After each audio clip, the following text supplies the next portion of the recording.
오늘 우리가 함께 읽은 본문은 예수님께서 십자가에 달려 돌아가신 후에 무덤에 장사 지낸 바 되고 그랬을 때 예수님과 함께 있었던 제자들, 사실 생전에 예수님께서 다시 부활하실 것을 여러 번 말씀하시는데도 불구하고 제자들은 두려움에 이제 한 곳에 모여서 문을 이중 삼중으로 걸어 잠그고 숨죽이며 있었을 때에 예수님이 나타나셔서 하신 말씀을 기록하고 있습니다. 당시의 제자들 중에는 물론 이제 가룟 유다는 빠져 있었고 나중에 성경에 보면은 도마라는 제자도 그곳에 없었습니다만은 대부분의 제자들이 한 곳에 모여서 긴장 상태에 있었을 때에 예수님이 나타나셔서 이제 부활의 은혜를, 부활의 축복을, 부활의 선물을 그들에게 안겨 주십니다. 그래서 이 시간 부활의 은혜, 부활의 선물, 이런 제목으로 말씀을 증거하겠습니다. 예수님의 부활을 통해서 주신 은혜가 무엇인가? 물론 가장 큰 은혜는 우리도 다시 부활한다는 부활의 은혜입니다. 예수님이 부활의 첫 열매가 되셨고 또 우리 믿는 자들도 부활에 참여하게 된다는 그것이 가장 부활의 큰 은혜인 줄로 믿습니다. 부활이 없다고 하면은 가장 불쌍한 자라, 그렇게 바울도 얘기를 해요. 우리 믿는 사람들이 부활이 없다고 하면 얼마나 불쌍한 존재인가, 그렇게 얘기를 해요. 오늘 본문에 보면은 첫 번째 우리에게 주신 은혜가 뭐냐? 평강의 은혜입니다. 19절 읽어보겠습니다. 시작. 이날 곧 안식 후 첫날 저녁 때에 제자들이 유대인들을 두려워하여 모인 곳에 문들을 닫았더니 예수께서 오사 가운데 서서 이르시되 너희에게 평강이 있을지어다. 아멘. 21절도 다시 시작. 예수께서 또 이르시되 너희에게 평강이 있을지어다. 아버지께서 나를 보내신 것 같이 나도 너희를 보내노라. 아멘. 첫 번째 부활의 은혜가 뭐냐? 평강의 은혜예요. 평강이 있을지어다. 예수님께서 두 번이나 말씀하세요. 이 평강은 평안이라고도 할 수 있고 평화라고도 할 수 있어요. 샬롬의 은혜입니다. 말씀드린 대로 예수님이 십자가에 못 박혀 돌아가시자 제자들은 뿔뿔이 흩어졌다가 그 다음에 숨을 죽이고 한자리에 모여서 자기들이 어떻게 될 것인가, 예수님을 죽인 유대인들 지도자들을 두려워하는 가운데 모여 있었어요. 우리들도 잡힐지도 모른다, 우리도 죽음을 맞이할지도 모른다, 그런 생각에 문을 꼭꼭 잠그고 그 안에 소리도 내지 않고 있었어요. 사실 이들에게 부활의 이 믿음은 예수님께서 일찍부터 전해주신 거였어요. 그런데도 그들은 의심 가운데 있었습니다. 더군다나 앞부분에 보면 막달라 마리아가 이른 아침에 예수님의 부활을 경험하고 와서 전했지만은 그들은 그 이야기조차 설마 하는 심정으로 믿지를 않았습니다. 이 부활의 은혜가 임하지 못하니까 그들은 불안하기 짝이 없는 거예요. 예수님이 그들에게 오셔서 가운데 서서, 그들 가운데 서서 중심에 서서 말씀하기를 너희에게 평강이 있을지어다, 그렇게 말씀하세요. 이 평강은 세상에 주는 평강이 아닙니다. 세상에서 얻을 수 있는 평강이 아닙니다. 주님이 주시는 부활로 인해서 주시는 평강, 평화입니다. 세상의 평강은 한시적이요 세상의 평강은 진짜가 아닙니다.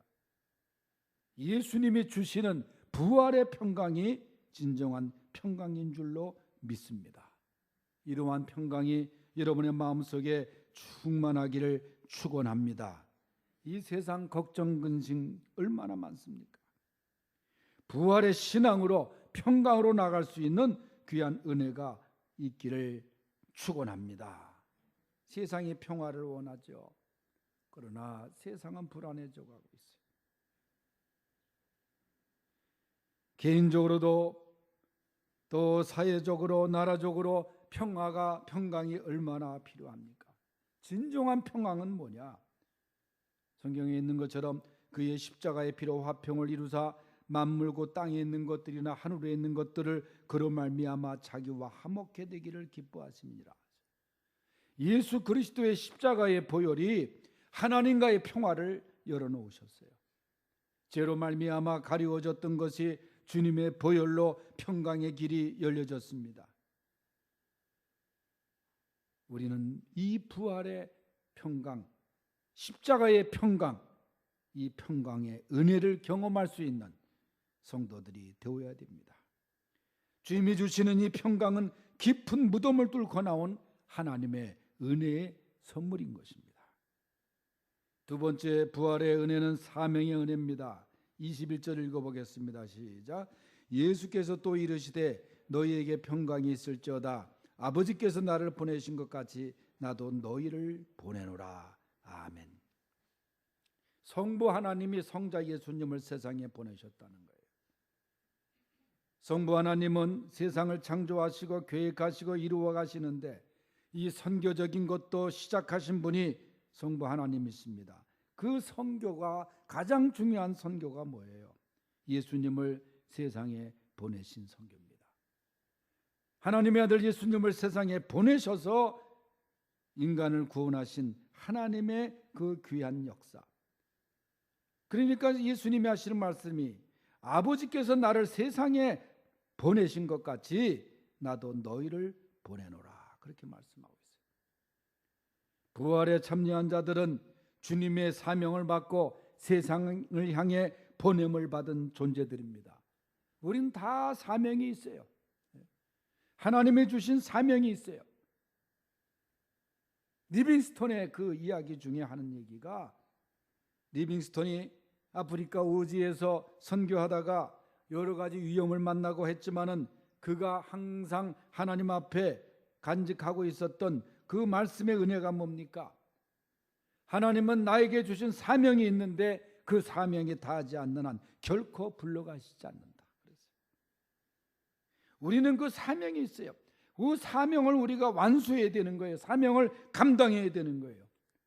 우리는 분명한 목적을 갖고 이 세상에 보냄을 받은 존재들입니다. 하나님의 사명을 받고, 그 사명이 뭐겠어요? 바로 주의 부활의 증인이 되는 사명입니다. 주님을 전하는 사명입니다. 주님의 부활과 주님의 사랑과 주님의 능력을 전할 사명이 우리 모두에게 있는 거예요. 이 사명을 망각하고 살면 안 돼요. 우리는 이 사명의 은혜를 잘 감당할 수 있어야 됩니다. 주님은 사명과 함께 우리에게 권세를 부여하십니다. 내 힘으로 사명을 감당하기에 부족한 게 많아요. 주님의 권세, 주님의 권능으로 이 사명을 감당하게 되는 것입니다.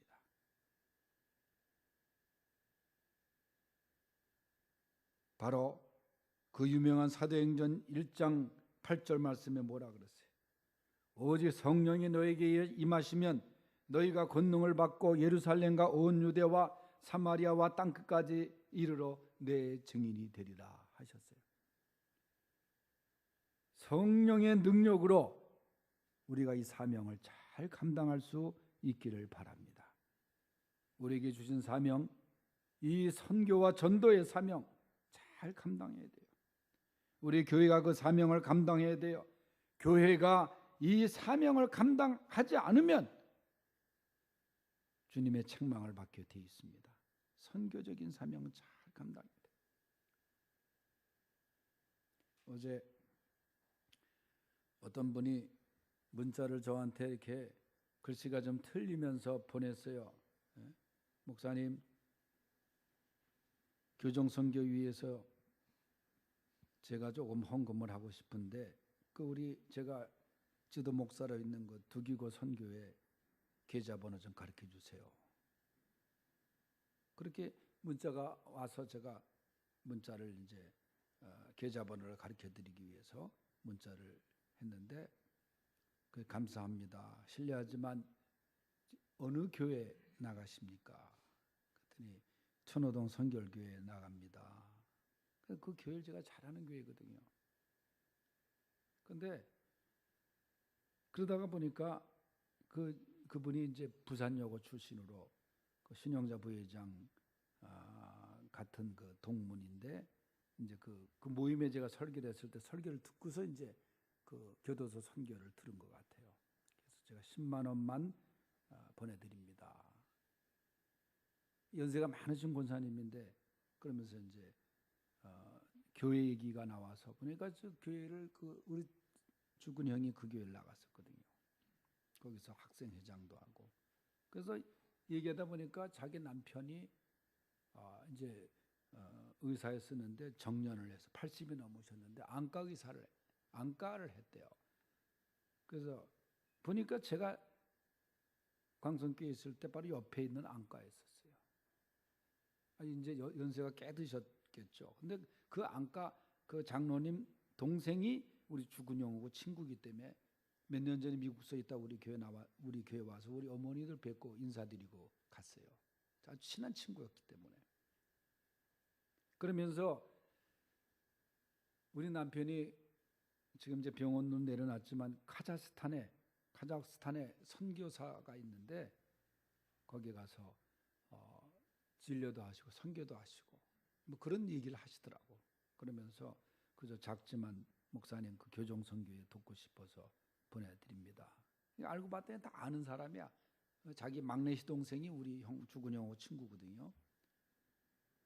그래서 이제 어제 대화를 좀 나눴습니다만은 그저 나에게 힘이 있는 동안 내게 주신 그 하나님의 은혜, 그 사명을 감당하기 위해서 그저 얼마나 열심히 선교적인 사역을 감당하시는지. 기드온 협회 그 부인회 회장도 하시고 그러면서 지금까지 또 하나님께서 주어지신 선교 사역을 그저 감당하고 있는 권사님과 어제 통화를 했습니다만은 이 선교의 사명 참 귀한 거예요. 그저 하나님이 우리에게 주신 이 사명 잘 감당할 수 있는 능력과 은혜가 충만하기를 바랍니다. 그 다음에 세 번째는 성령의 은혜예요. 22절 말씀 읽어보겠어요. 시작. 이 말씀을 하시고 그들을 향하사 숨을 내쉬며 이르시되 성령을 받으라. 아담 이브를 흙으로 지으시고 생기를 불어넣으신 것처럼 생기를 불어넣으셨다. 바로 이거네. 주님이 숨을 내쉬면서 말씀하시기를 성령을 받으라. 부활의 은혜 중에 이 성령의 은혜가 얼마나 큽니까? 성령은 새롭게 하는 역사가 있어요. 성령은 죽음에서 다시 살아나게 하는 능력이 있어요. 이 성령의 역사를 통해서 제자들이 그 어리버리했던 제자들이 새로운 세계로 들어가는, 여러분 이렇게 두려움과 어둠 속에 있었던 제자들이 성령을 경험하게 되자 초대교회에 얼마나 큰 역사가 일어납니까? 하나님의 세계는 성령의 역사입니다. 성령의 세계입니다. 그 나라는 하나님의 힘으로 들어가는 거예요. 내 공로가 아닙니다. 성령을 통해서 새로운 생명을 경험하는 것입니다. 오늘 부활절 예배 드리면서 이 성령의 은혜가 여러분 가운데 충만하길 바랍니다. 치유와 소망의 은혜가 성령의 은혜입니다. 주님께서 말씀하십니다. 성령을 받으라. 주님이 우리에게 주십니다. 성령은 바람 같은 성령이라 그랬어요. 성령의 바람은 생명을 가져오는 바람입니다. 에스겔 골짜기의 마른 뼈들을 다시 살리신 것이 바로 성령의 바람이었습니다. 세상의 바람은 생명을 마르게 해요. 헛된 것을 쫓게 해요. 그러나 성령의 바람은 충만한 삶으로 인도합니다. 성령이 내 삶을 채우면 내 삶이 의미 있는 삶으로 변하게 되는 것입니다. 성령의 바람은 예수님의 부활의 능력을 나의 상처에 갖다 놓습니다. 그러면 나의 상처가 성령의 바람으로 나음을 얻게 될 줄로 믿습니다. 성령의 바람이 내 영혼과 내 육체의 곳곳을 다 어루만지도록 나를 맡길 수 있는 귀한 시간 될 수 있기를 바랍니다. 맡겨드려야 성령님의 바람이 계속 불어서 살아나게 만드는 거예요. 성령님께서 만지는 곳마다 다시 일어서는 역사가 일어납니다. 성령의 바람은 아주 강합니다. 큰 힘을 가지고 있습니다. 엄청난 운동력을 가지고 있습니다. 무기력한 삶에 힘을 불어넣고 능력을 공급합니다. 여러분, 성령님을 의지하십시오. 마치 돛담배가 돛을 높이 올리기만 하면 앞으로 나갈 수 있는 원리와 같이 성령을 의지할 때 엄청난 힘으로 그분이 이끄시는 방향과 목적지로 우리를 이끌어 주실 줄로 믿습니다. 성령의 바람에 의해서 우리는 하늘의 자원을 이용해야 됩니다. 사용해야 됩니다. 바로 운동력 있는 성령님, 부활절을 통해서 주시는 이 성령님의 역사가 우리 가운데 충만하기를 축원합니다.